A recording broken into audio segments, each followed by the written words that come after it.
What's up, Mesa College? Professor Gallardo students, raise your hand if you're in the house. Make some noise, please. Are there any of my students in the house? You better be louder before I fail your ass. Make some noise. If you feel good and you look good, make some noise. How y'all doing? You doing good? Who likes gifts? Okay, we want to start out, we want to give out a prize first. Who likes prizes? You like prizes? What's your name, beautiful? Come on, Rachel, come on up. Come on down, give it up for Rachel!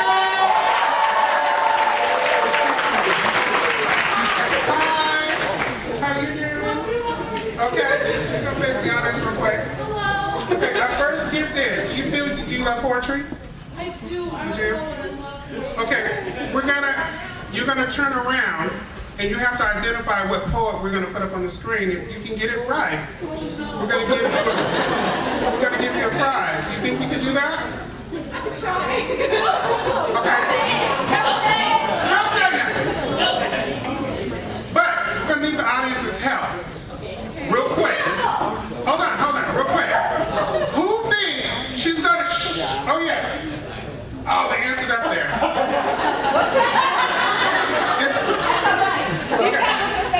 Okay, so real quick, who thinks she's gonna get it? Raise your hand.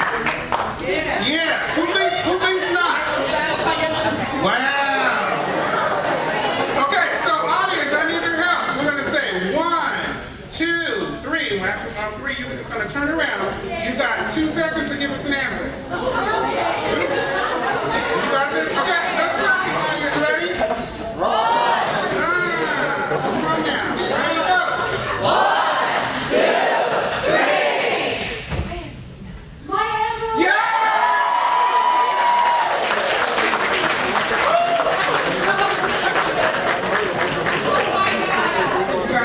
We're so glad you didn't go Beyonce!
to not keep you away. I hope that you will enjoy yourself tonight in listening to the stories of the performers we have. The performers we have are either students or faculty members. The stories they are telling are real. If it is not their own story, then it's a story of someone that they represent. So that is how I started Voices from the Left. I was an adjunct and I was teaching a class called Oral Interpretation. And tonight you'll see that everyone hold up a little black book. One of my performers. You'll see these little black books. These little black books represent that they are performing someone else's material. So that means that they are bringing life to someone else's work. So I started this.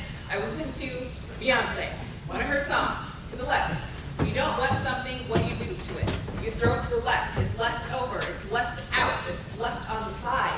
And that is how I started Voices from the Left. As of tonight, this is now the 4th installation of Voices from the Left. I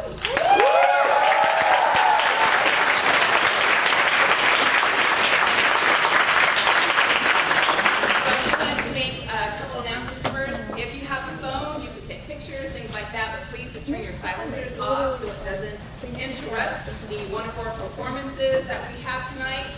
The other thing too is that we love audience participation. So in poetry, if you like something, snap. You hear something and you feel it, you go, yeah. Do either one. Combination of the two doesn't matter. So tonight we are going to be telling stories again of some really heartfelt things. So I just want to give a warning now. The very first piece is about sexual assault. And our theme tonight is Voices from the Left, Seen but Not Heard. All the stories you'll hear today are things that we see, but we don't talk about necessarily in society. So we don't talk about gender and trauma stories. We usually talk about women in trauma stories. But men have trauma too.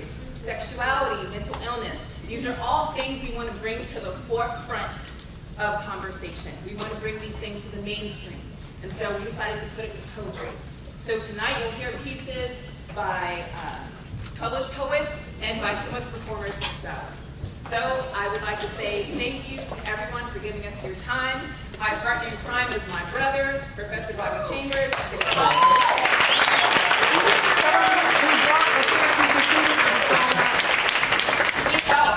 We also now have a section of Voices from the Left at City. They had their first show on the 15th. We only expected about 30 people. We had 127 people show up. So as you can see now, I hope we're not breaking the entire code. But I'm glad you're all here to listen to what these girls have to say. So without further ado, let's get started.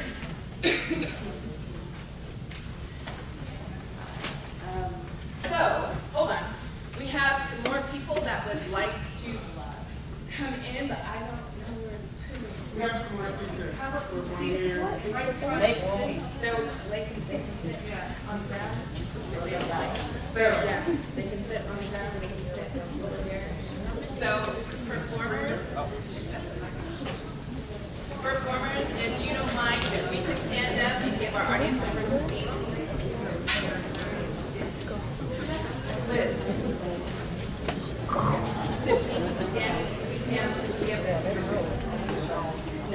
So we have more seats over here. Paula.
Okay, here we go.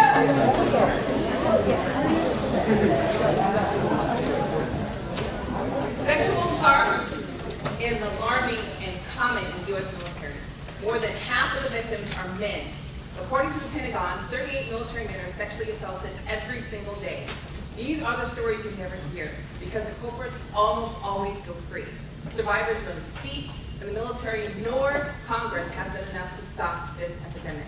A compilation of stories arranged by Robert Chambers and Taylor Carpenter, using the voices of military men: Richard Welch, Sam Madrid, Michael Matthews, Keith Phillips, Gary Jones, Neil Alexander, Matthew Owen, Bob Hunter, Brian Lewis. Performed by Bobby Chambers, Isael, and Joshua. It is called Son, Men Don't Get Raped. 2, 3. Don't move! Don't say a word! No one will fucking hear you! Shut up! Don't make a sound, you fucking faggot! Shut the fuck up, you little bitch! Yeah, you know you wanted it. Cover his fucking mouth! Put his hands behind his back! Spread his legs! The more you move, the more it's gonna hurt! You brought this on yourself!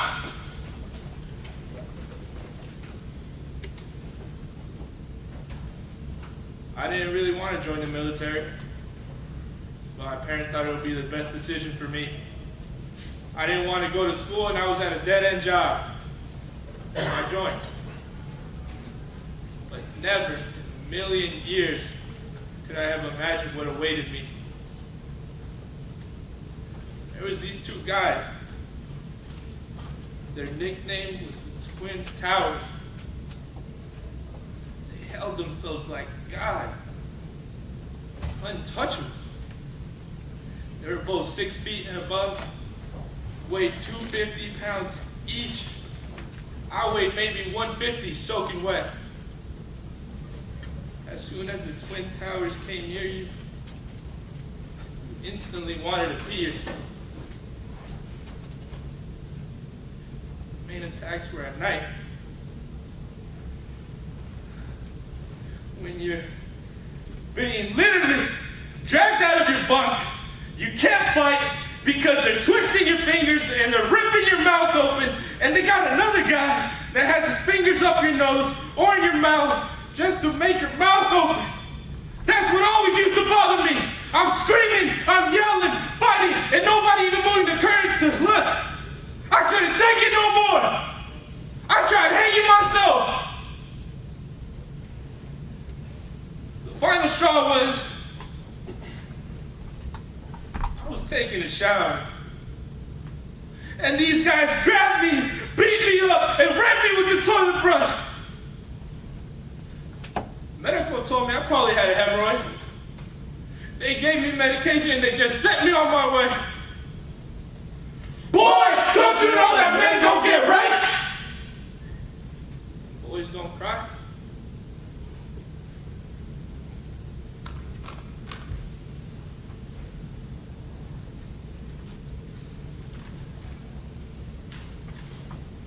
When a gunnery sergeant tells you to take off your clothes, you take off your fucking clothes. Yeah. You don't ask questions. It's not about the sex. It's more about the power and the control. I was coming in and out of consciousness, and he kept saying, "You're gonna like this. Lay down. Shut up. I'm in charge. I'm in fucking control." It was a period of years where I wanted to just die. Every day and every minute of every day, I just wanted to fucking die. The VA pill cocktail simply didn't work. Now I take a handful of Skittles every single day, every fucking morning, for anxiety. The nightmares, the insomnia, and to this day, I cut my arms, I cut my legs, and I cut my stomach with a honey knife. Or sometimes I even use a razor blade. It gives me a sense of control. The endorphins, the relief, the nightmare just play over and over in my fucking head, over and over and over again. They're so real now I can still feel the broomstick going up inside of me. I'm emotionally numb all the time. I'm not feeling love. I don't feel. I just don't feel anything, and I want to feel something, and I feel nothing. They started kicking the shit out of me one day. And if you ever tell anybody, we'll come back. We'll get you. But it was just like the angels were singing. And I realized I wasn't going to die. But later that day, I wish I had. Boy, don't you know that men don't get raped? Boys don't cry.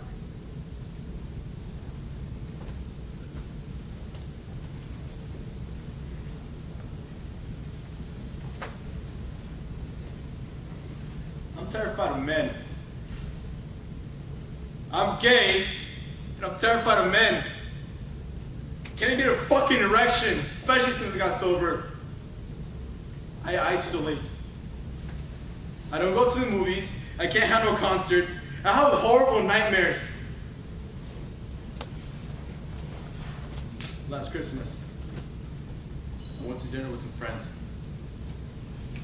And at one point, I started panicking. It got so bad, I had to leave the restaurant. No shaking. I never told anybody about it until last July. Do you know what it's like to live with it for 30 years? I'm afraid to go outside. I hate dealing with people. I hate being in crowds. I go grocery shopping at 3 in the fucking morning because no one's there. I drive 100 fucking miles to Walmart because no one's there, because my friends work there, because I feel safe. Everyone thinks I have PTSD from combat. If they knew the real reason why I'm like this, I would fucking kill myself. Boy, don't you know that men don't get raped? And boys don't cry. These are just a few stories depicted of the men who were brutally attacked in all branches of the United States military. They are heard but not seen. So now I welcome you all to please stand up.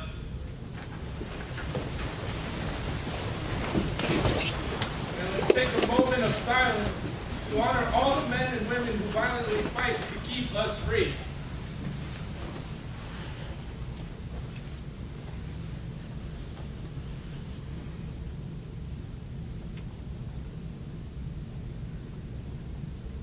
salute you, we thank you, we love you.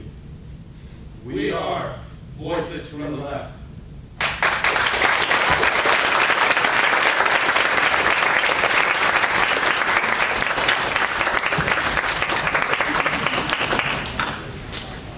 According to recent bullying statistics, LGBTQ teens are 2 to 3 times more likely to commit teen suicide than other youth. But how freeing is it when you take control of your own narrative, when the word bad becomes a badge of honor? Joto, written by Jorge Lemos.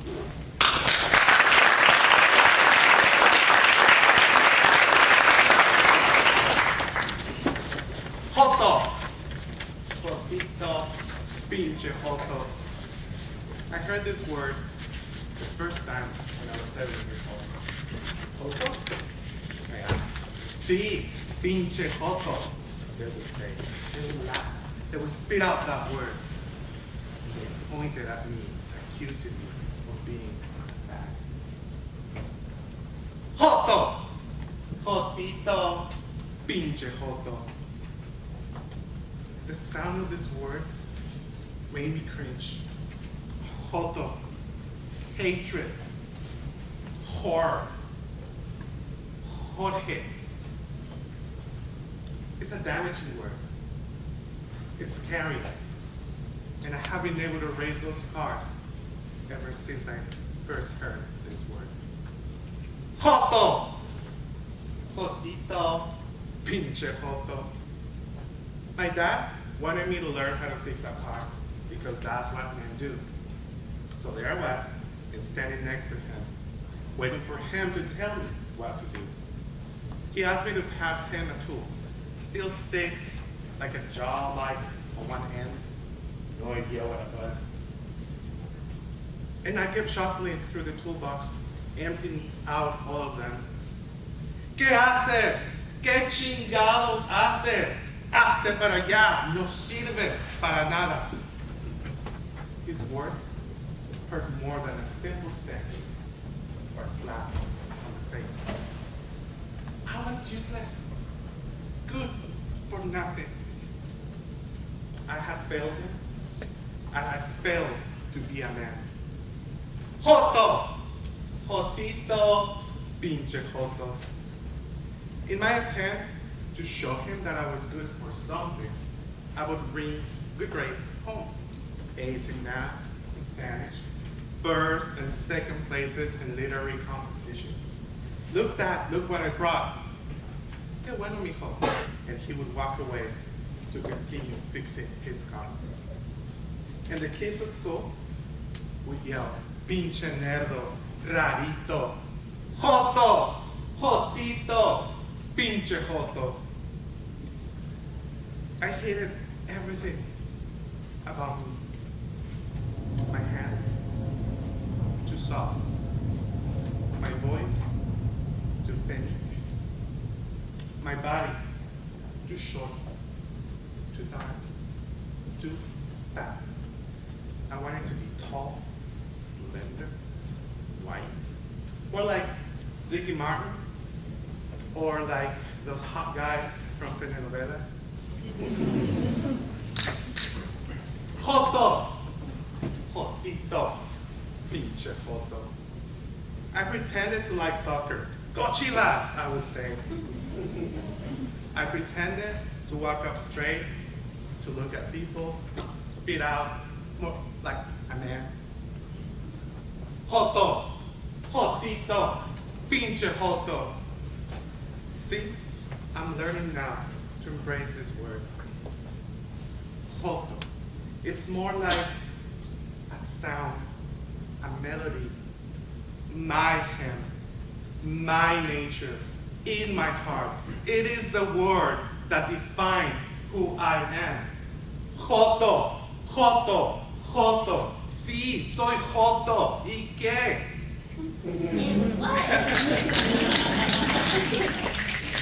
It's healing. It's holy. It's home. Joto, Joto, Joto. I am bad. I am not gay. I am a queer.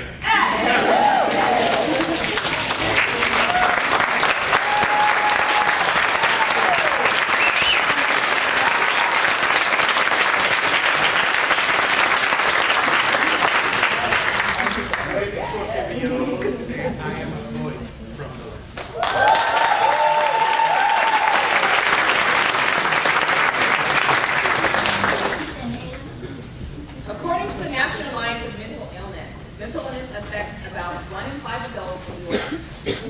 43.8 million Americans experience mental illness in a given year. Americans who live with mental illness aren't always open to share their stories, but the more we bring mental health into the mainstream conversation, the less stigmatized mental and emotional disorders will become. It, written by Tammy Frost.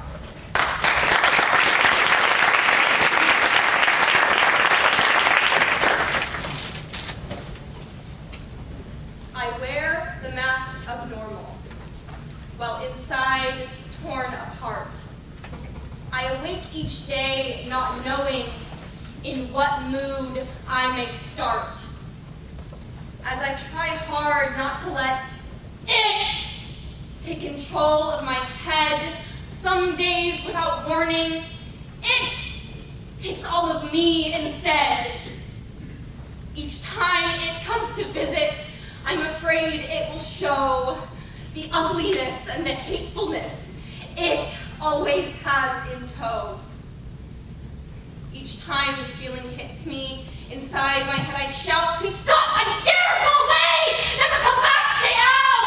Please stop, I'm scared, go away, never come back, stay out. Please stop, I'm scared, go away, never come back, stay out. I feel as though I'm losing it, falling off the edge, but somehow, some way, I manage to just teeter on the ledge. My heart starts pounding as my mind races. My heart starts pounding as my mind races. My heart starts pounding as my mind races. My thoughts are out of control. I feel as though I'm someone else and it is trying to take my soul. I know if I hang in there, myself will reappear. And just as quickly as it started, it just might disappear. I do and say things I truly regret. My actions, my words, I'm so tired of it. Shit! Bipolar is a disorder that consumes your every thought. It gnaws, it peels, it just won't stop. The thought of it having control is unbearable. People just don't understand that it goes really affected. The thought of it having control is unbearable. People just don't understand that it goes we least affected. The thought of it having control is unbearable. People just don't understand that it comes and it goes when we least expect it. It can cause a person to sin or cause violence or literally lose their mind.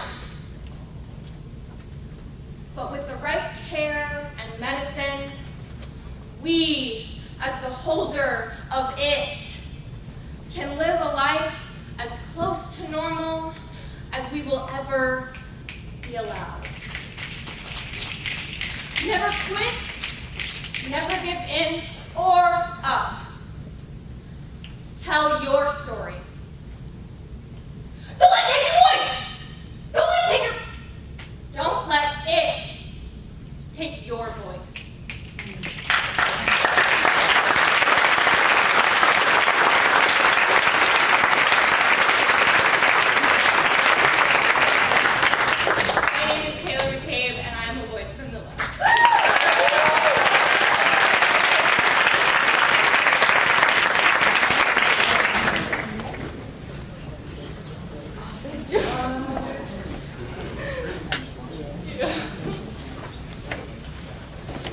One more time.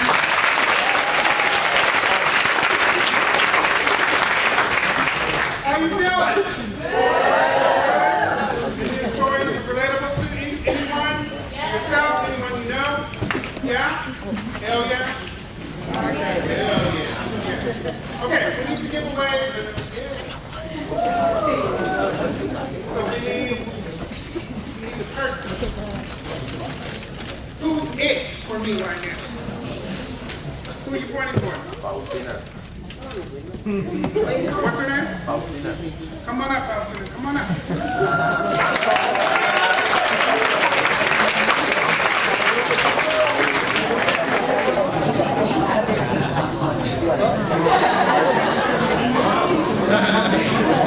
Now what I meant, it's hard to control it.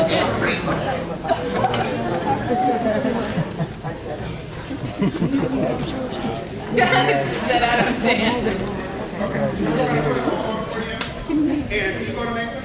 Yes. What do you take? What's your major? Business? Businessman? All right, you like it? Yeah. Mason, should be good?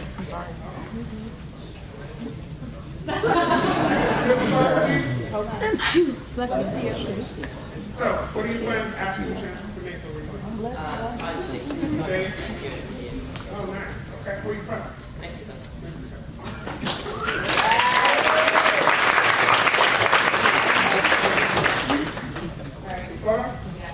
Okay.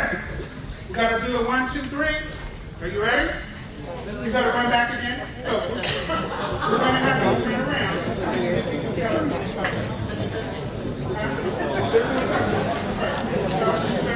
Ready?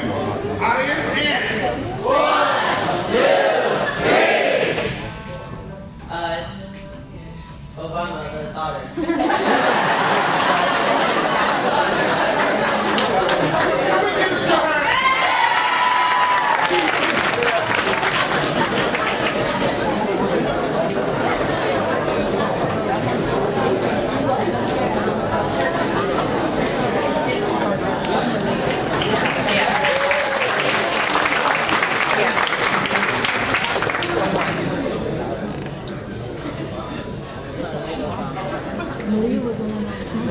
You have any staff in the house?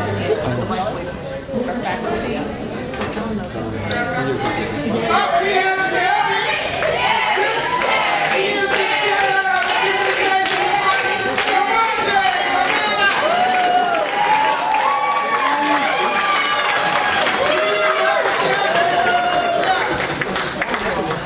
Come on up, sir.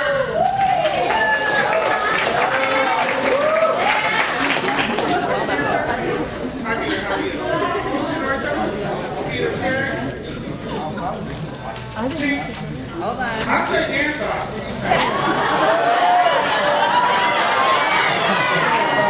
How about cheese?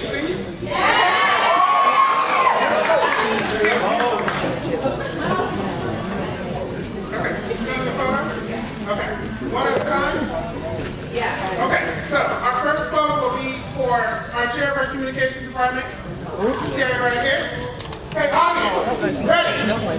1, 2, 3.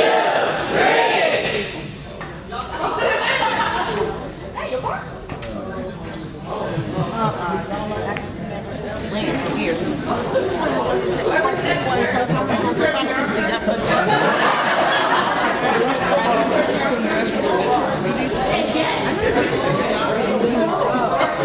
They should know who that is. Maxine Waters. Okay, there we go. Prize! Thank you, gentlemen. Here you go, sir. Don't leave it out here. Yeah, that's it. Get back here.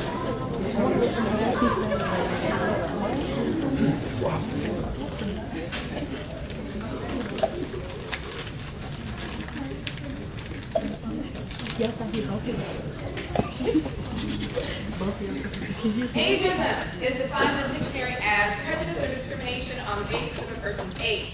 America's population is aging rapidly.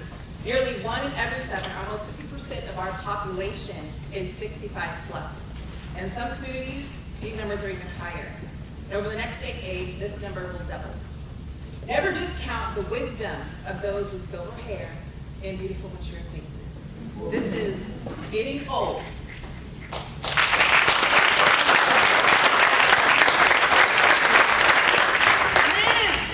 Liz, come on, I think we're up. Well, I'm sorry, I got lost.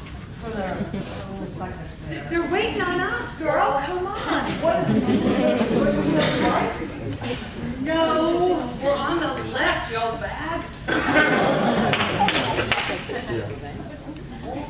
No more the left. That's right, which is for the left.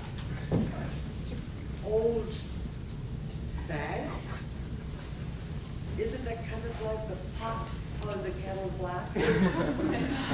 Let's do this before I change my mind or forget where I am. Fine by me. First of all, let's just introduce ourselves. Over the years, we've noticed that the two things most people want to know about you Are the two things they're far too polite to ask. So let's just get that out of the way. I'm 71 years old and I weigh 50 pounds. And I'm 31 years old and I weigh 145 pounds. You're sure about that? Well, I'll have you know, just the other day I was carded in the checkout line. That was a pharmacy, doesn't it? So what exactly are you saying? It depends, fits. I don't know. Moving on, as you know, we seniors are not very likable, let alone lovable. But we'd like a moment to explain why we are the way we are. Speak for yourself. I'm likable and lovable. The first thing about old age is you don't get a chance to practice. This is the first time we've been old. It just sort of crept up on us. Well, there were signs. Random hair growth. That's special. Particularly the first time you go to brush a hair off your lapel and discover it's attached to your chin. You turn your left turn signal on in the morning and you leave it on all day. Non-life-threatening skin growth, large enough to be named after deceased pets and relatives, start to appear. And neck tissue seems to develop a life of its own. I've actually been afraid to leave the house this past month, you know, with Thanksgiving and all. Secondly, you do strange things as you age. Like driving up to a curbside mailbox and saying, "Number 2 with cheese, please." One Sunday during church, I put my SDG&E bill in the collection basket by mistake. Oh, wait! Oh, that's nothing. Last Easter after services at St. Mary's Cathedral, my husband stopped to talk to a friend and I went out and got the car to go home. The gentleman sitting behind the wheel said, "Oh, are you going home with me?" And I said, "Oh, Archbishop, so sorry." Let's not talk about driving into the wrong end of the car wash. People get so excited when you do that. I don't know why the lady in the other car was screaming like that. I was just surprised to see her. She wasn't screaming. Discovering that you're wearing mismatched earrings, going home to change them, and then ending up wearing the other mismatched pair. And it's hard for us old people to exercise. Tell me about it. I did try to jog one time, but it makes the wine just jump out of your glass. We may not know how to take a selfie. We're still debating on whether Twitter is some kind of exotic bird.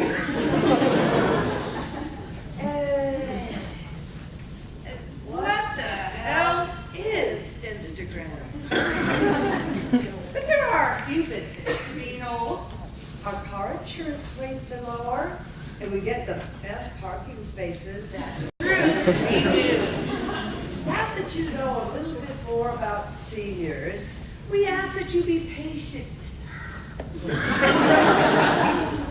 don't forget who you drove here with. My name is Tina Marie Carpenter. And my name is Elizabeth Hudeberg, and we are often seen but unheard voices Mrs. from the left.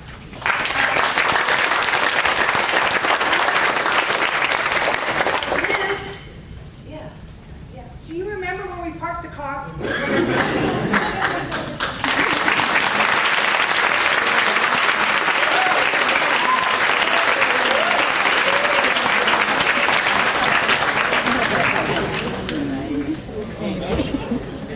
Being Filipino might feel sometimes odd. It's even odder when you're defining your traits and you're defined by stereotypes, peers, and most importantly, by your own parents. Let's dive into those stereotypes and find a reason to keep climbing, to keep on achieving, how we always should every single day. Thank you, Kuya Brian, written by Matt.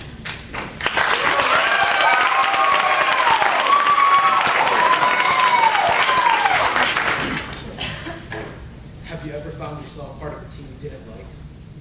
Maybe. You didn't even try out. Your mom just thought it was something you wanted to try. But she told you not to dress or talk like her teammates. Talk about the fastest way to turn into someone your team hates. You already look different. You try to fit in without fitting in. You seem fake, but you just become cool with not being cool until not being cool became cool, and here we are. Our parents wanted for us to grow up in America without becoming American. Welcome to being a Filipino kid, born in the late 80s, early 90s, and raised in the 90s. This pretty much guarantees you were first generation. Most likely, you can understand the language, but can't speak it. Can't cook the food, you just eat it. Sunday Catholic, polo shirt wearing, altar boy passive, Boys to Men and Tribe listening, Saved by the Bell watching, soft spoken, dreams broken, for your mama's hope, for you to become a nurse. So with your fingers crossed, rosary drip prayers, she says, anything but the darkness. Growing up, I was either the dark Chinese kid or the slant-eyed Hispanic. These bullies were half savage, half magic. Could make me disappear with one comment about my complex. Tragic. This constant feeling of wanting to stand out and fit in was the jail I lived in. The feeling of wanting to be someone because you don't know who you are is like the moon saying, I'm the only one like me, so I'm better off to start. That way, I wouldn't stand out. I mean, I'd shine way less. And if it's me, only me that is like me, then I can't stand proud, so star it is. And your parents will tell you, Anak, being a star is great. There's benefits there, it's full time. Who wants to be a moon? Anyway. But that's no way for a moon to speak. There's a reason we trade our life for ordinary. Becoming a master of fitting in sounds like, okay, master, I'll fit in, and if you don't know how we were made, we're half conqueror, half rape. In other words, half master, half slave. No wonder it's a dual consciousness within us. We are waiting for one to surface, seeing which one wins the war inside. The only problem is, whether it's the slave or the master, we're both warriors. So be careful which one you let loose.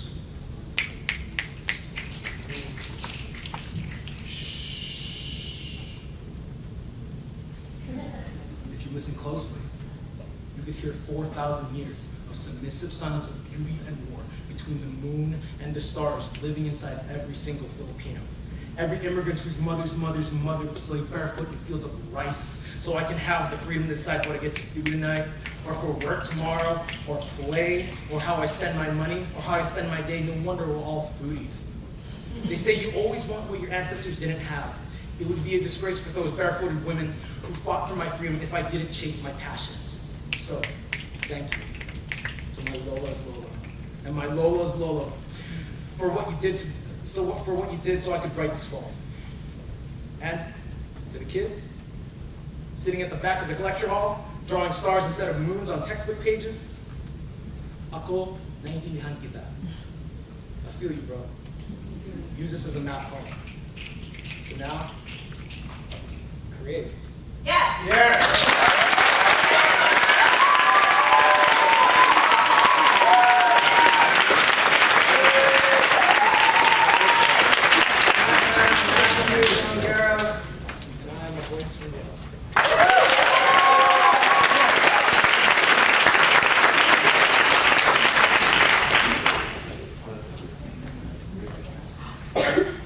Okay, so we're going to take a break for intermission right now. down, when we see you all when we come down. We got some food, and we go outside.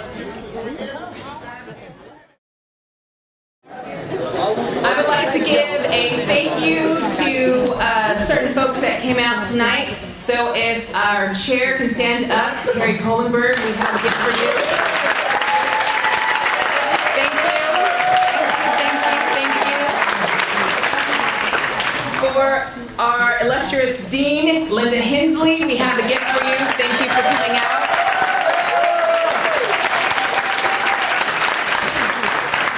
Dr. Hands already received her gift. She had to go, but we have one more for our VP, Leslie Shimazaki. Oh, I'm sorry. No, she got her gift in the back. And then we have one for our VP, Leslie Shimazaki. Thank you for your time.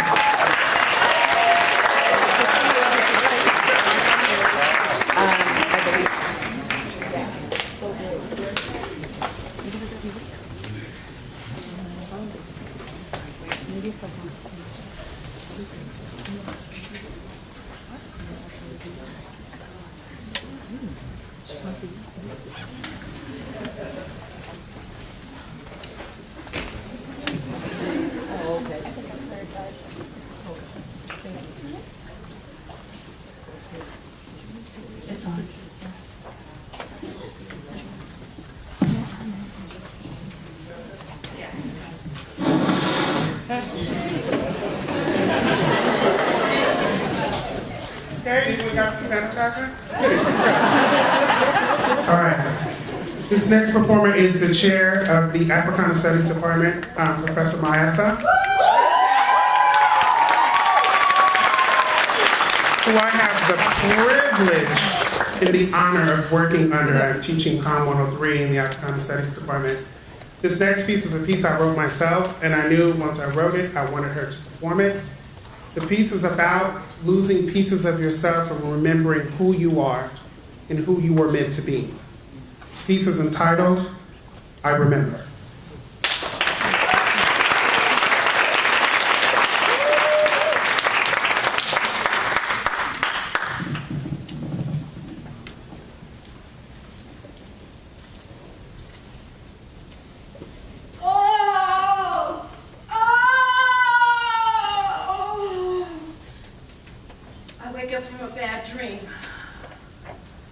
Darkness. There's no hint of light. There's no sound. I feel abandoned. Haunted by a spirit of relic memories that hold me captive, that won't let me go. I just want to forget, but I can't. I remember. I can hear high-pitched screaming, ah! Whispering voices, floorboards creaking with age and anger, old window panes distressed and strained with remnants and shadows of what I used to be. Feeling smothered, feeling drained. And I remember a cool breeze flowing all around me, chilling to my bones and bringing with it despair and confusion and doubt that distorted my thoughts and blinded my senses, moved the piquancy of my mouth, which enabled me to savor the flavor and the savoring of what I could have been and what I should have transcended into. Yes! I remember. I felt helpless. I didn't know what to do, which way to run, trapped in this colored skin that has the texture of soft leather but the smoothness of silk. An insatiable taste, similar to a dark and luscious wine. I quickly look around me, looking all around, trying to find the pieces of my mahogany self that I felt were lost. Trying to find that love, that feeling of self-worth. Where is it? Where did it go? When was it hidden? No. Who took it from me? That's right. Why? Yes. I remember being betrayed. having everything taken from me right before my eyes. I struggled and fought until the last breath almost left my body.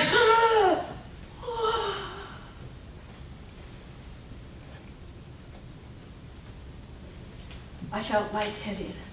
I felt beaten. I felt weak. But I would not give up. I would not let go. The last piece of myself, I would hold on to it because my very life depended on it. Slowly, hesitatingly, with caution, I opened my hand and I was so amazed at what I saw. Fragments of my torn self, unfamiliar yet very familiar. It was the most beautiful thing that I had ever seen. Wise, bronze toned, curved, flawless, black diamond, desirable and statuesque. And suddenly, right then, and at that very moment, notice, all that I saw came back to me, the joy-felt remnants. You see? I see. I see you. Do you see me? I see you. Do you see me? Yes, ma'am. I see you. Do you see me? I see. A black woman. Yes. Tall and strong. Assailed, impervious, indestructible. Like a black butterfly. I am reborn. I am renewed. I am resilient. Because I remember.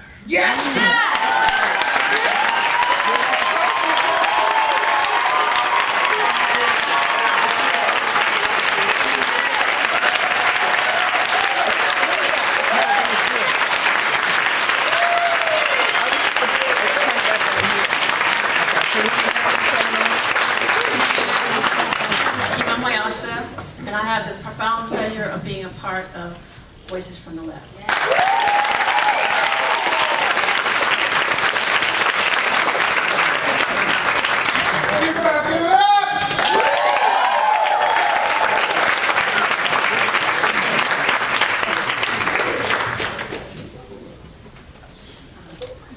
Okay, this next student up is my student in my Com 103 class, and she came to me and asked to do this piece. But before she starts her piece, there's a message she would like to deliver to the entire room tonight. We're hoping that it will touch all of you, it will inspire all of you, because we all know what it's like to be down, then way down, then so far down, the only way you can go is up.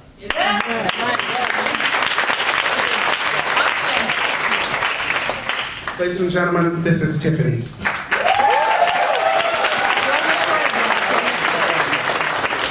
Good evening. My name is Tiffany, and I am a recovering addict. Tonight I stand before you, 17 months sober. Thank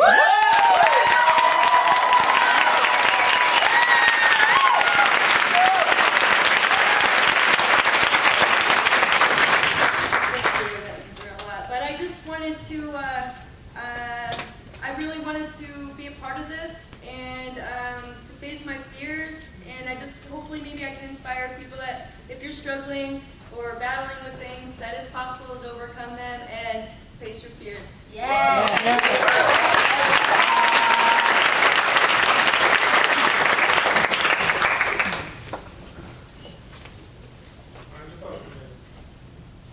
wake up, puddle of sweat. I have nightmares and I get back into bed. It's like these voices keep playing on repeat in the back of my head, and I can't get them to leave me alone. 30 years old, but still hates being alone when I'm home, because that's when the voices get the loudest. Opening up like this is a moment far from my proudest. But these demons keep pressing me, I swear they're the foulest. But I've grown comfortable with their presence, my conscience is calloused. My dreams are the playground, my thoughts are the palace. I try to evict them, they return with more. Anxiety isn't an item you can return at the store. I was 10 the first time I had a panic attack. Like a punch to the stomach, there's no plan for that. And I didn't tell anyone because I was too scared about what they'd say. And I know deep down there was nothing they could do to take it away. It was my fight to fight and my battle to face. I remember that house I grew up in and how those demons would rattle that place.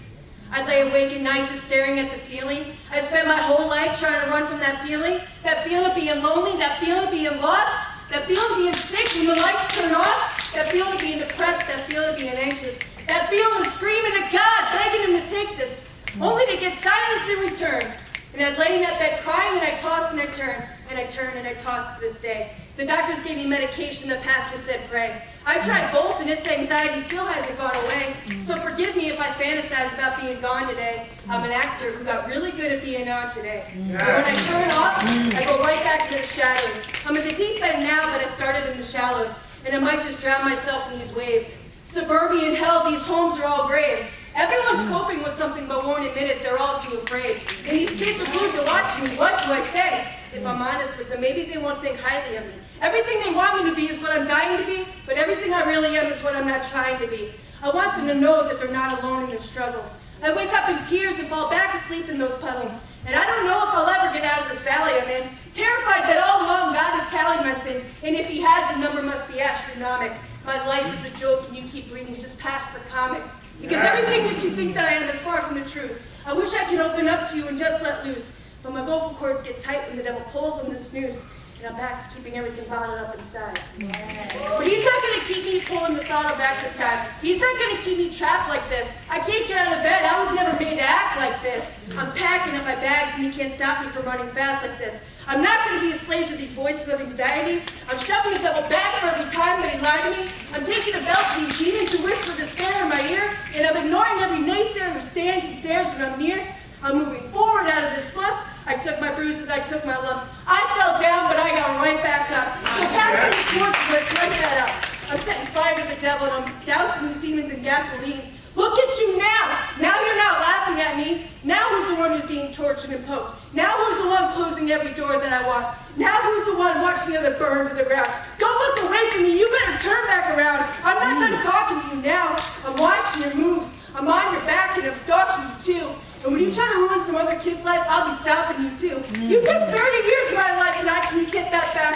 You told me to end my life and I nearly got killed for that. You took me down, but I bounced right back. I was lost, then I got found like that. Because everything you told me I wasn't, someone new told me I was. And everything you hated in me, someone new told me you loved. And when you tried to kill me with depression and anxiety, he reached in and placed hope deep inside of me. So I'm done listening to you and letting you control me. I'm announcing it now that the devil can't hold me. I'm walking away from the old me, and I'm demanding a refund for every lie that you sold me. You knew I'd find a way out sooner or later.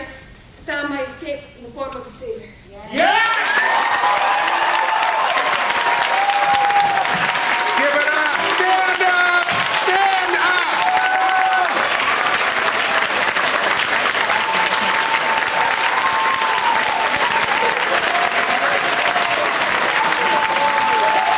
Yes, baby. Yes. Thank you so much, audience.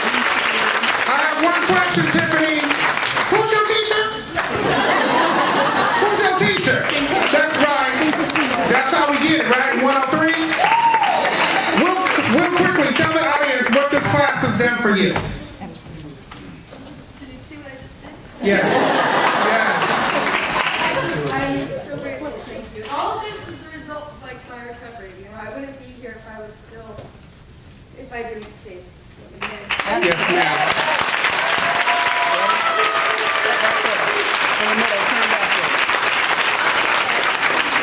Okay.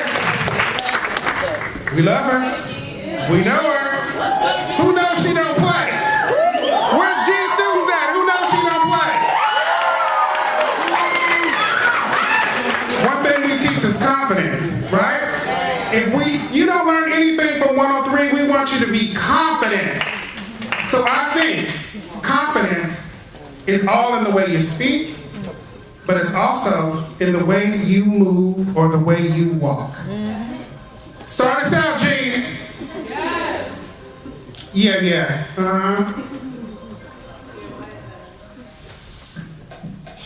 Need some value. We need some value. Where's the value at? That part. Give me some value, Stefan. All the way.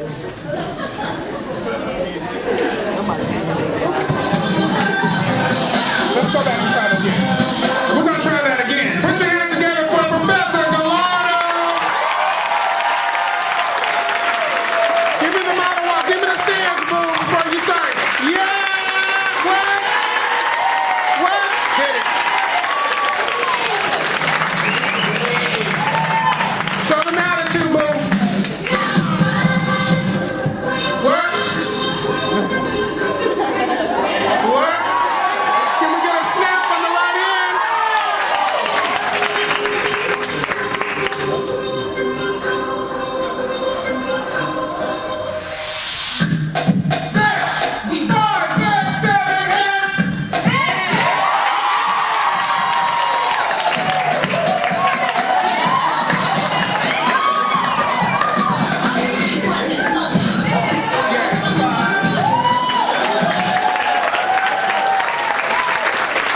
Okay, this piece is who out there? Where the men at? Who like their women thick? Who likes Cinnabon? What's that new bread? That's the crack bread. Everybody, Brian, what's the bread called? It's squishy. What is it? The Hawaiian rolls that squish. Do you like them thick?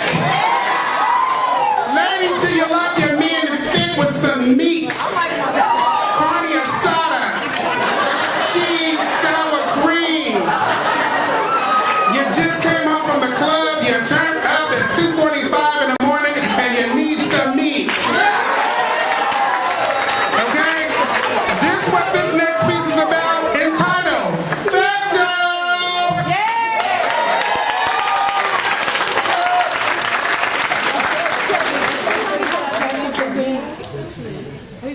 That bastard broke up with me because he said I was fat. Hey, yo, fat girl, come here, you ticklish? You know I like the pushing for the cushion. So underneath all that fat is a pretty face. No disrespect, but like you look so much better. Suicide is her new norm. She hates reality because she lives in her dreams. No need to cover her confidence because she practices low self-esteem. Losing weight is not a curse, it's like a death sentence. Fatty can hardly fit belts around her waist, so she uses them for a noose around her neck instead. She puts herself at the butt of every joke. She is literally the elephant in the room. She is the X that marks every spot. Chubby girls eat dessert first. Chubby girls eat dessert last. Chubby girls eat dessert in this order. Now she's got an eating disorder. I'm already African American. I mean, how much black do I need to look slim? I'm afraid that maybe her mini-me will be larger than life. I mean, she may be happy that I play basketball. She might be scared that I'll fail. Too late, I'm already scoring a triple-double. I'm black, overweight, and I'm a female. These boards daddy because I must satisfy your feigning fetishes. But our little secret is, you know, I can't be seen with you in the daytime. So instead, we're gonna mess around in the dark. Because you decline to see me in the sunlight. Because you don't want no one to see us. So you try to keep us apart. But now, honey, like fast food, I don't digest easily. So don't diss me. I know I'm not no Disney princess. I'm Ursula. I'm a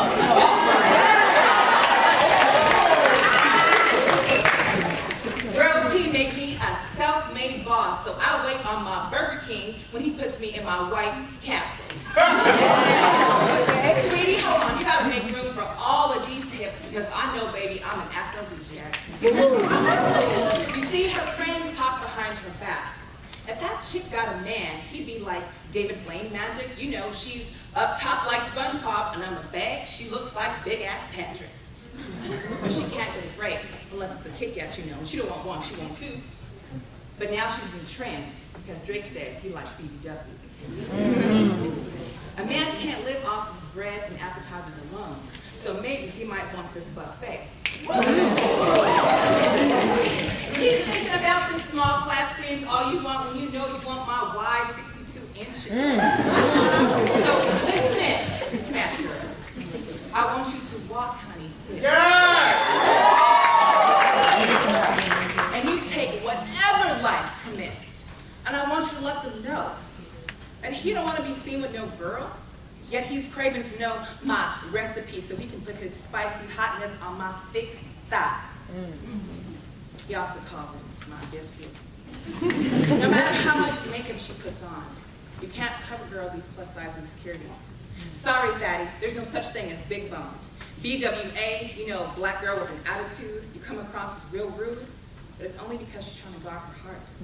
Wishing she could get drunk off that cocoa butter that hides these stretch marks. Let her get high in these fumes. But I want you to understand one thing. Miss Piggy ain't never had no trouble getting her.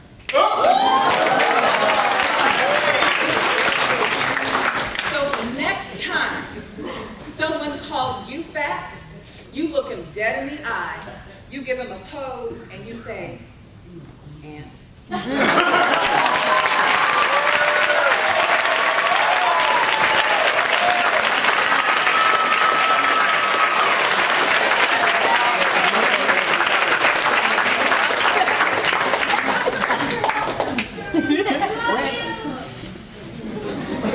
So many women are shaped by how they rock their hair, whether you're black, Afro-Latina, or biracial. A young woman's history can be told in the kink and the thickness of her curls. Some try to straighten the history right out of their hair, while others choose to embrace it. Here we have Biracial Hair by Zora Howard and Hair by Elizabeth Acevedo.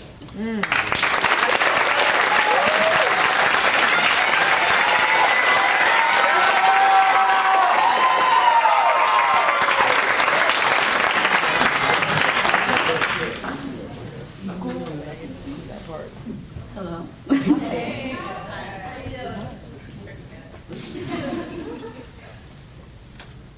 My mother tells me to fix my hair. And by fix, she means straight. She means white. But how do you fix the shipwrecked history of hair? The true meaning of stranded. When tresses are held tight like African cousins and shipped. I have biracial hair because I have racial blood. Not that cute they fell in love blood. I'm talking about that slave raped by the master bird and 6 mixed babies later. I'm not talking about that cross burning in the mud blood. And you have the nerve to call me a mud blood. Slit my wrist, my blood decides if it's black or white. Did they imagine that their great-grandchildren would look like us? And hate them how we do. Tratando maneras de borrarlos de nuestra piel, plancharlos, de nuestro pelo, este ruedo salvaje de pelo que sofoca el aire. Tú lo llamas rulos salvajes. Yo lo llamo respirando. Trying to find ways to erase them out of our skin, trying to iron them out of our hair. This wild tangle of hair that strangles air. You call them wild girls, I call them breathing. Ancestors spiraling, can't you see them in this flat hair that waves like love? I'm not talking about those cute detangle with the spray naps. I'm talking about those slave naps like no comb, no brush, or man can handle the kind of naps that I've got. Dicen que dominicanos hacen el mejor pelo. They say the Dominicans do the best hair. I mean, they wash, set, flatten the spring in any luck. But what they mean is we're the best at swallowing amnesia. In a cup of morir soñando, daydreaming, because we'd rather do that than live in this reality caught between orange juice and milk, entre reflexiones del sol y blancura, between reflections of the sun and whiteness. I drain in verse and red like what dripped from Emmett Till's lips when he was killed for breaking down my life. Yeah. What they mean is, why would you hate a black man? What they mean is, what they mean is, aprieto cocolo. What they mean is, why would two oppressed people come together? It's 2 times the trouble. What they mean is, has pensado en el pelo de tu hija? Have you thought of your daughter's hair? And I don't tell them we love like sugar cane, brown skin, pale flesh, meshed in pure sweetness. Los nenes de nenes en campos, the children of children in the fields. Our bodies curve into one another like an echo, and I let my curtain curls blanket us in. Nuestros hijos vayan ser hermosos, piel de polvo con ojos de diamantes. How our children will be beautiful, of dust skin and diamond eyes, hair, a reclamation. Como yo les quiero las espaldas con orgullo, para que desde el momento que dejen el matriz van a estar enamorados con ellos mismos. How I will break pride down their back, so from the moment they're born to the womb, they will be born to love themselves. My mother tells me to fix my hair, and so many words remain unspoken, because all I can reply is, no puedes arreglar lo que nunca estaba quebrado, mamá. You can't fix what was never broken.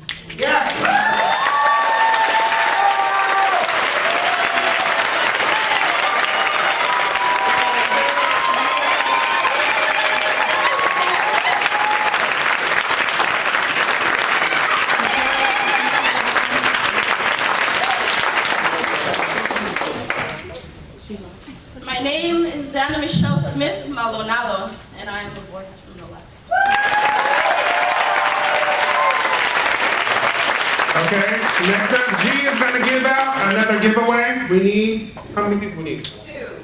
We need dos. Yes, ma'am. What's your name in the red? Jackson. Come on up, Jackson. Who else? We need a male. My student, come on up, Luke. Come on, Luke. You have 2 weeks of the semester. Do you want an F? Get it on up here.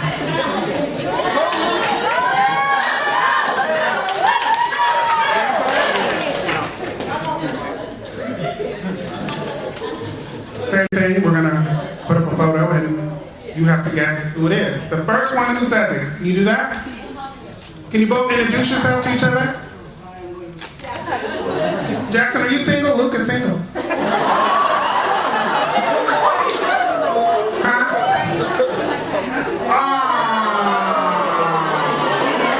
Professor Chambers don't have no ugly student. Thank you very much.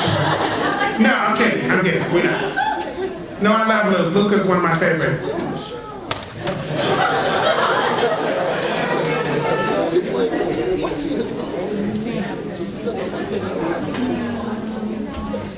We love you, Luke. No. Audience, I need a loud 1, 2, 3. Ready? And. 1, 2, 3. Who is that?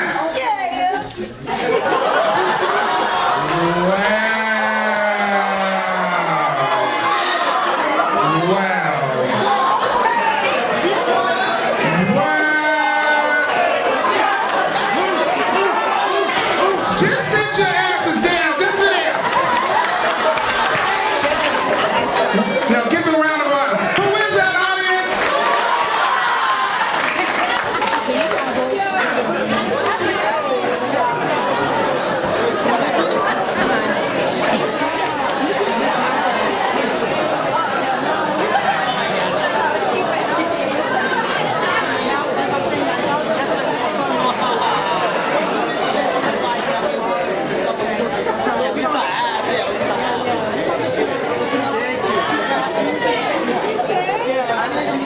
Remember, this is all love. This is all love.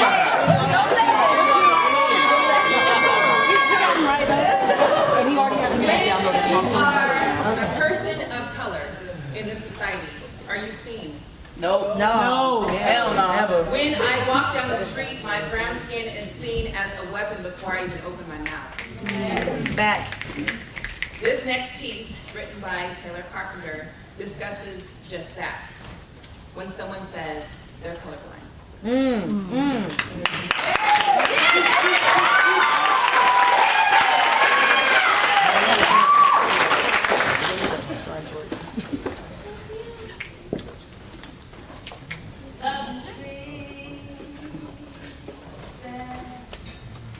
Strange rules,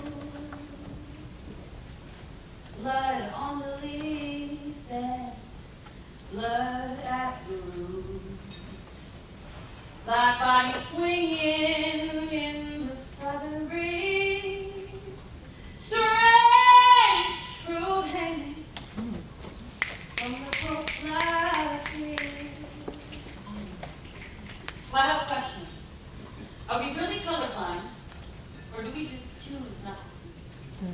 burning crosses, swastikas, and strange fruit hanging from the trees. And I'm trying to cope with things that I should not be because I know who's next. They're coming for me. They've already started to put us on a registry in case we go missing or shot by police. Snap out of it! They yell at me, snap out of it! But I just can't see how people can hate that beautiful melanated skin. Yeah. Because I have one eye. It drives me in. Oh, but you don't see color. You tell me you're colorblind. But that mentality only helps people be further marginalized because the truth is, you're not blind to color. You are blind to your own disease. How do you need to see a doctor? Because I'm trying to see what you need. Yes. So are we really colorblind? Or do we just choose not to see the burning crosses, swastikas, and strange fruit hanging from the trees? All is here today and gone the next. Be sure to first dehumanize Tyrone so you can justify breaking his neck, shot down one by one, like targets in arcades, like people are trapped in a virtual reality that did not ask to play. Came over player one, came over player two. Nobody wins. The game was designed for them to lose. Black votes, dead spot, and manifest destiny. If there are terms you don't know, then it's time to learn some American history. There's a loophole in the 13th Amendment which allows present-day slavery, and in 2018 the people are still being lynched in the streets. In 2018 and human beings are still being lynched in the streets, and that doesn't make you angry, too. 40% of our prisoners are of African descent, yet in America, their total population is only 13%. So are we really colorblind? Or do we just choose not to see the burning crosses, swastikas, and strange fruit hanging from the trees? Call the cops, call the cops. A lot of people are really weak. Call the cops because they're not where you want them to be. Call the cops, because he probably has a gun. Call the cops, he holds it. He's on the run.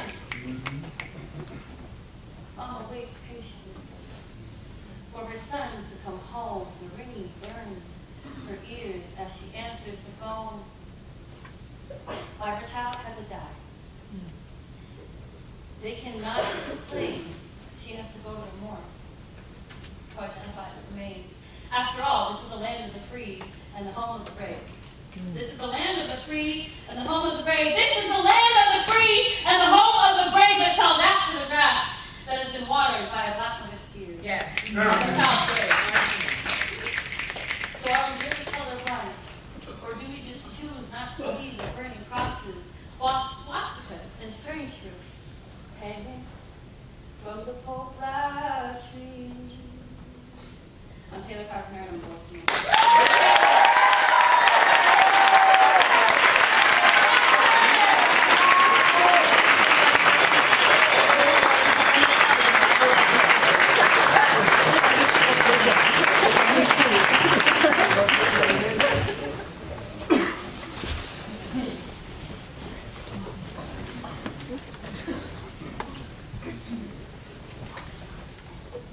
Person of color, you ever been in a classroom and someone assumed that you were there because you got there on a scholarship because you knew how to bounce the ball or throw it? You couldn't possibly get there because you had brains, right? If you're a black woman that speaks your mind, now you're coming on too strong, you're too aggressive. We call these microaggressions. We call them cuts by death. 1,000 little cuts every single day. Someone tells you speak too loud. Someone tells you you have too much to say. I just have a lot of words. Next piece will be delivered by Robert Chambers. You know him as Professor Chambers. I know him as my brother, Bobby. Take it away, microaggression.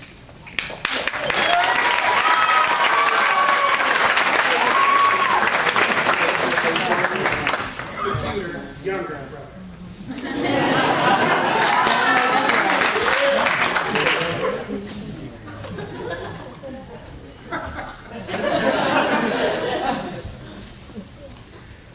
When you assumed that I was a rapper, or you told me I looked like another black guy, that I actually look nothing like. Or when you told me that black people talk funny. Or in a classroom full of people except one black glove. Me. You assume I was the only one I should have told you. Don't ever say again, but instead, I placed a burden around my neck like 2 gold chains and smiled. And I smiled. I didn't want to make you feel uncomfortable. I didn't want to make you seem like I was an angry black man with a still a 400-year-old chip on his shoulder. But in your presence, speak in a formal tuxedo English, dress up words so that we can fit on like a perfect suit. So you will know I is educated. And I is impotent. We've learned to receive ignorance like gag gifts. We don't even know whether to laugh or to ask for a receipt when we can return the fire. The awkwardness you gave has birthed that into pain, and you didn't even know. But here's the thing. You didn't know it's okay. I didn't know it's okay. They didn't know it's okay. But you know what? It's not.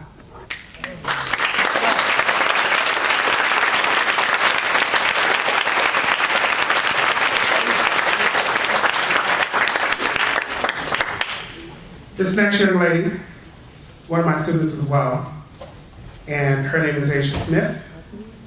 She bad. I'm gonna let y'all know she bad from the start.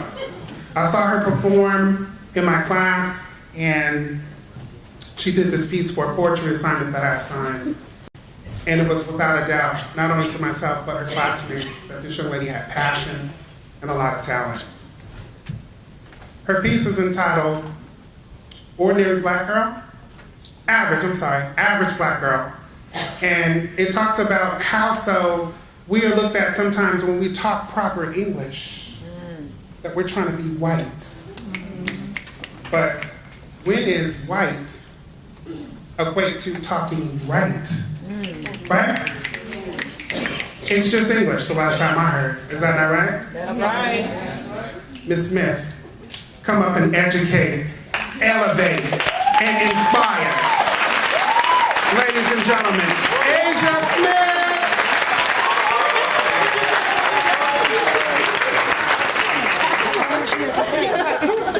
They say I'm not the average black girl because I'm so well spoken, poised, full of etiquette, a white man's token. You know, I remember my ex's mother telling me, I didn't know how I was going to react when you brought home a black girl, but I like you because you talk so white. But when did me talking right equate to me talking white? They say I'm not the average black girl. No, not the average black girl, because the pigment in my skin is just a shade lighter than that black girl over there. You know, the black girl over there, the black girl with the nappy hair, the black girls whose elbows can't skip a day without lotion, whose hearts and heads are filled with self-hate and bottled up emotions. The cocoa brown girls who have to face society every day and be tough, because no matter how good they straighten their hair, their good is still not good enough. Yes. Oh, but see, luckily for me, I don't fall into that category. See, they say I'm not the average black girl because I speak with so much class, and I don't have too much, but just enough ass, and not too much, but just enough pizzazz. You know, just a little bit of attitude. You don't want to come off as one of those average black girls and come off as rude. You know, popping their gum and shaking their neck. Yeah, because those black girls get like no respect. Oh, but see, luckily for me, I get a pass because the melanin in my skin matches that brown paper bag, and my father, brother, and men that I ate can't so sad. Yeah. And when I speak, my tongue pronounces every syllable. And the comb part down the middle of my hair is naturally visible. Oh, it must be a weave or she must be mixed, because we all know the average black girl ain't got that good shit. Or when I walk into a room full of white men, they all stare. It must be the long length of my unaverage black girl hair. See, they say I'm not the average black girl because I corrected the professor when he used the word conversate. Converse. The word is converse, and in case you didn't get the memo, there are now 8, not 9 planets in the universe. And when you're watching the numbers on your stocks move up and down, remember Oklahoma, in a small town, one of the first Wall Streets was a black Wall Street.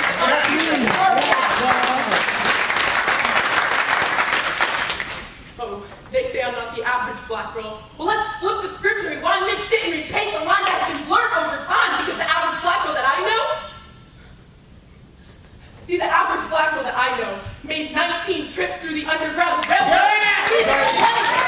Cat on segregated buses refused to get up and pave any way to the average black girl that I know.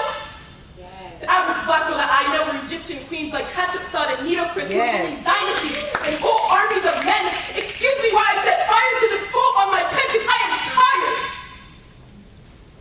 Tired of the stereotypes that black girls fall into because of American mentality. Oh, but not half as tired as Elevator. Diane Nash. Septima Ponset Clark. I am sick and tired of being sick and tired of Miss Fannie Lou Hamer. Daisy Bates. Anna Arnold Hedgeman and Dorothy Height are far more tired than I am. But do you think the ones who say that I'm not the average black girl even give a damn? No. So pardon me if I can't openly accept your compliments. Pardon me if I can't openly accept your compliment. It's just the average black girl that I know. The average black girl that I know had courage that surpassed her every fear and fought for justice and equality year after year. So as I construct these words, pardon me as I shed a tear because I'm not half the black girl she was. I'm not half the black girl she was. See, there's a might of clause. She was out there fighting, breaking, and changing laws. So I bow down to my black queen standing in the mirror of her work. And as American society continuously throws these supercilious words unto me, I say no. I'm not the average black girl. I can only aspire to be. Give it up! Give it up, give it up, give it up! And stand it up! Yes, sir! Yes, ma'am! Take it in! Yes, ma'am!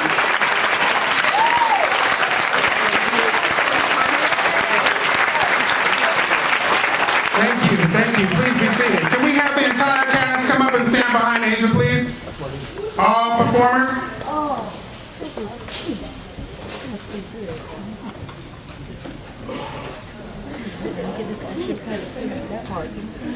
Is there two brave souls that can stand up and just give a comment about what they saw this evening? Two brave souls. Anybody? Yes, ma'am. I saw a lot of bravery. I think it takes a lot to stand in front of a group of people who are all different and come from God knows where, and to just open up, even if it's someone else's story, and to share it and take action. That's completely different. Thank you.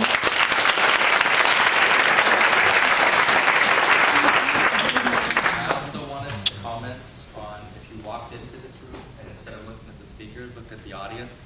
I think it's fantastic to see that not just we don't just have diversity in our speakers, but the people that are here. It looks. I'm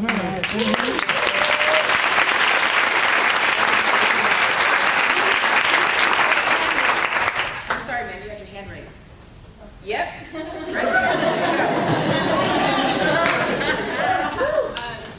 got two. Who wants one?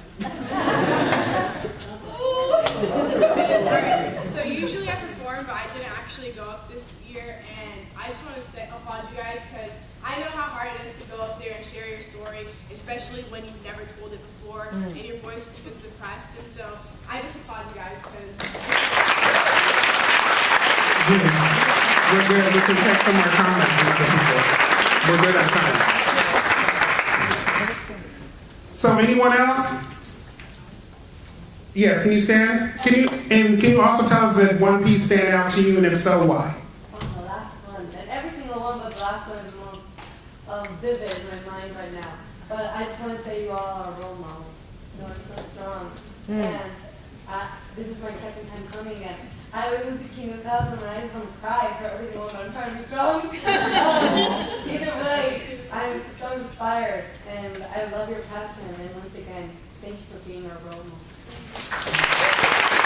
Really quick, G, I'm going to say this. Joshua, Tiffany, and Misael, come up forward really quick. I just want to remind the audience all that these are novice speakers.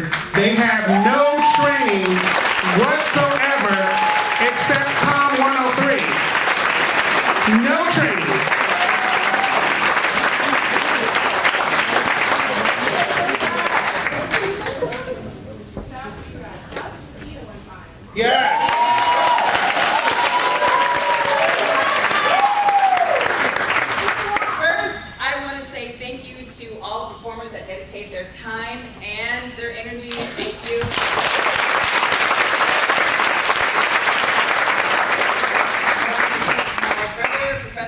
chambers for always supporting all that I do, and now I'm so happy that Voices has found a second home at City.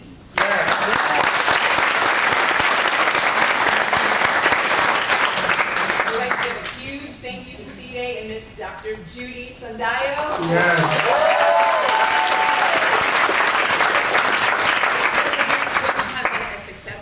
Without the student support and funding from AS. So AS, can you stand up? Thank you, AS.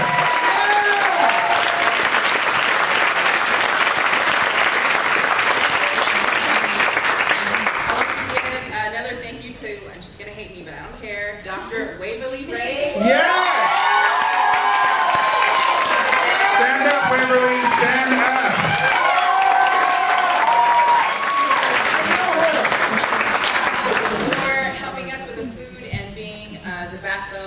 Behind the scenes of what we call Voices. Also, every semester, if you notice, we have artwork in the back of our shirts. These are student artists here at Mesa. So every semester we highlight a different student and their artwork. So that's where Michaela Cole did this. Yes.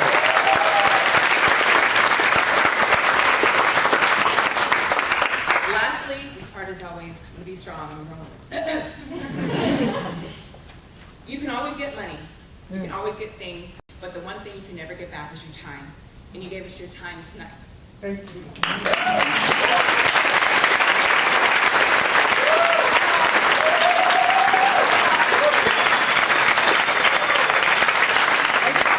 My students that are here, you know the one thing that I always talk about all my classes is how to help students find their voice. Because students, your voices carry louder and stronger than you believe. And so tonight, if there's anything that you heard that you felt inspired or that you could relate to, please raise your left hand. Now look around the room. Look how many fists are raised. This is how strong your voice is. This is something you should never let anyone take away. There will always be people that are trying to put you down. Always. What you tell them, honey, when you put dust on the ground and you try and scrape it away, all it does is rise. That's it. So you will continue rising, continue using your voice. And I want to thank you again so very much for your time. Thank you again for sharing, for being out in this weather with us. As you see, we've outgrown this room, so hopefully next semester we can kill the gym and pack it out again. But this story, these stories will be told every single semester, whether I'm here or not. Voices is here to stay. Yes, I'm sorry. Thank you. I almost forget that. Underneath your bottoms, underneath your chair is a survey. Please, if you could take a moment. They're not online. We have them over here, Chief.